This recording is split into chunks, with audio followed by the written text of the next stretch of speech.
ومشاهدينا للتعرف على أحدث الوسائل الصحية والتقنية للتخلص من الشخير والشخير الخطر المعروف بحالة انقطاع النفس النومي، أيضا المعروف باسم سليب أبنيا. نستضيف طبعا ويانا عبر سكايب الباحثة العلمية نسيبة حتى طلعنا أكثر على هذه الأدوات الحديثة. يسعد صباحك أستاذة، أهلا بيش، نورتينا. يسعد صباحك أستاذة، أهلا بيش بصباح دجلة. يسعد صباحكم كلكم وشكرا على الاستضافة. أهلا بيك. طبعا بالبداية حابين تخبرينا شنو الفرق بين الشخير العادي وحالة انقطاع النفس النومي؟ الشخير العادي هو يصير بسبب اهتزاز الأنسجة اللي تصير بالحلق، فيصير هذا الصوت المزعج. بس انقطاع النفس النومي هو يصير بسبب انقطاع بالتنفس بسبب انسداد مجرى الهواء، وهو يصير يا إما بالحلق أو زوائد بالأنف أو أصلا ما يوصل إيعاز من الدماغ بالتنفس، فتكون بهذه الثلاث حالات. فلما ينقطع التنفس أثناء النوم بطريقة متكررة خلال الليل، شنو اللي راح يصير؟ راح تنزل نسبة الأكسجين، فالشخص ثاني يوم راح يعاني من تعب وصداع ونعاس مستمر لأنه ما يكتفي من النوم. نعم. بنفس الوقت نزول نسبة الأكسجين تخلي القلب يضخ دم أكثر حتى يحاول يعوض هذا النقص، فهنا راح تصير مشاكل بالقلب وارتفاع بضغط الدم. نعم. فهو هذا الفرق، إنه الشخير مجرد صوت، انقطاع التنفس هو انقطاع تنفس مستمر بسبب ضيق مجرى الهواء. طيب منو يقدر يشخص حالة انقطاع النفس النومي المعروف أيضا باسم سليب أبنيا؟ اللي يشخصه بالعادة هو مركز سليب سنتر أو سليب ستدي. الدكتور يكون سليب سبيشالست، هو دكتور خاص بفحص جودة النوم عن طريق جهاز خاص. هذا الجهاز يقدرون يعرفون به وين دا يصير انقطاع التنفس، يعني بالأنف أو بالحلق أو أصلا ما يوصل إيعاز، عن طريق تخطيط دماغ يسووه، وبنفس الوقت مراقبة التنفس وحساسات بالجسم حتى تكشف على انه وين، مثلا على الصدر، حتى تكشف انه شلون دا يصير انقطاع التنفس، يتوقف التنفس باي حاله، عدد مرات توقف التنفس. فالفحص هو سليب ستدي او فحص النوم. نعم. نعم تفضلي. بعد ما يكشفون انه هذا الشخص عنده سليب ابنيا واكيد عنده انقطاع تنفس، اللي هي ترافقها مجموعة من الأعراض، مثلا الصبح يصير عنده جفاف بالفم وتعب وصداع وهذه الشغلات، فهذه الدلائل الأولية على انقطاع التنفس. نعم. تأكيد هذه الأعراض يتم بالسليب ستدي، وبعدها الدكتور يقرر شنو نوع العلاج اللي شخص يحتاجه، كل شخص على حسب نوع الحالة انقطاع التنفس اللي دا تصير عنده. نعم. طيب هل ممكن انه يلجأ الشخص الى اجراء عملية جراحية للتخلص من حالة انقطاع النفس اللي تسبب الشخير؟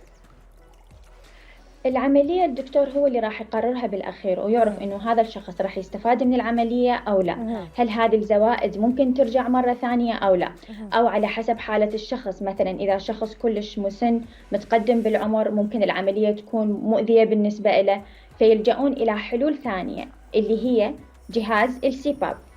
هذا الجهاز شنو يسوي؟ يدفع هواء بطريقة تساعد الشخص إنه يتنفس بطريقة طبيعية ويقلل أو يمنع انقطاع التنفس تماماً، بحيث يتنفس بطريقة طبيعية ويقدر يحصل على نسبة الأكسجين اللي يحتاجها الجسم اللي هي فوق 90%. نعم.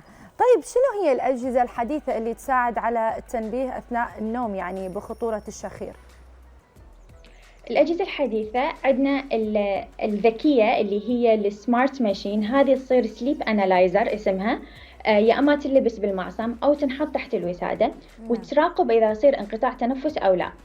الشيء الثاني اللي هي الساعات الذكية، الشخص يقدر يختار على حسب قدرته نوع الساعة الذكية ممكن يختارها، بس لازم يتأكد إنه بها قياس أكسجين وتقيس اضطرابات النوم. نعم. الشيء الثالث اللي ممكن الشخص يسويه اللي هو تطبيق ينزله بالموبايل، ويقدر هذا التطبيق يسجل ويقدر يكشف إذا أكو شخير أكو انقطاع تنفس، وثاني يوم يقدر يشيك شنو اللي دا يصير عنده بالضبط عن طريق التطبيق. نعم. طيب همينة يعني اكو بعض الأجهزة هي تساعد على التخلص من الشخير، وحتى كان اكو فترة انه اكو بعض اللصقات اللي همينة يستخدموها، هل هذا فعلا انه إن الشخص يقدر يتخلص من الشخير اذا استخدمها، لو هي فقط مجرد اعلانات يعني المنتجات؟ هذه اللاصقات ممكن تساعد بحالات خاصة اللي هي احتقان الأنف، يعني بس بحالات اللي مثلا ارتخاء الأنسجة هذه ما راح تساعد. بس هي شنو تسوي بالضبط؟ هي ترفع من فتحة الأنف وتمددها بطريقة بحيث إنه تخلي الفتحة مناسبة إنه الهواء يدخل بطريقة صحيحة، نعم. ويمنع مقاومة الهواء. نعم. فممكن تفيد بحالات الاحتقان، بس بحالات انقطاع النفس اللي كلش يعني قوية ما راح تفيد. طيب شنو الأجهزة اللي ممكن تنبهنا بأنه نسبة الأكسجين قليلة أثناء النوم؟ اكو شيء مثل المحبس اللي هو رينج يلبس خلال النوم، هذا همين سمارت يكون. الشخص ممكن يبحث على السمارت رينج، او خلينا نقول الذكية اللي هي تقدر تقيس نسبة الأكسجين خلال النوم. الشيء الثاني اللي هو الساعات الذكية، نفس الشيء على حسب الشخص اللي يقدر ياخذ سمارت همين واتش تقدر تكشف على نسبة الأكسجين. نعم. فهاي الشغلات الاثنين ممكن نقدر بها نكشف على نسبة الأكسجين خلال النوم. نعم. طيب أستاذة، شنو تنصحين الأشخاص اللي يعانون من الشخير حتى ما يهملوا ويهتمون بهذا الموضوع أكثر؟ يعني بالدرجة الأولى لازم ما يهملوا. ليش؟ لأنه هذا الشيء ممكن يتطور إلى انقطاع تنفس، وانقطاع التنفس يعني ممكن يسبب مشاكل بالقلب وحتى جلطات.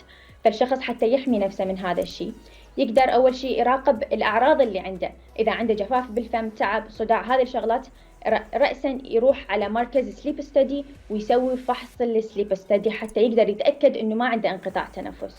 نعم. بنفس الوقت النوم على الجانب، وهاي الشغلات كلش راح تفيد. تقليل الوزن بالدرجة الأولى، لأن اللي عندهم وزن زائد غالبا يصير عندهم شخير وانقطاع بالتنفس. نعم. طبعا شكرا لك ست نسيبة، والمعلومات اللي قدمتيها أكيد المشاهدين استفادوا. شكرا لك والتواجد ويانا. نورتينا. شكرا لكم، تسلمون. شكرا لك.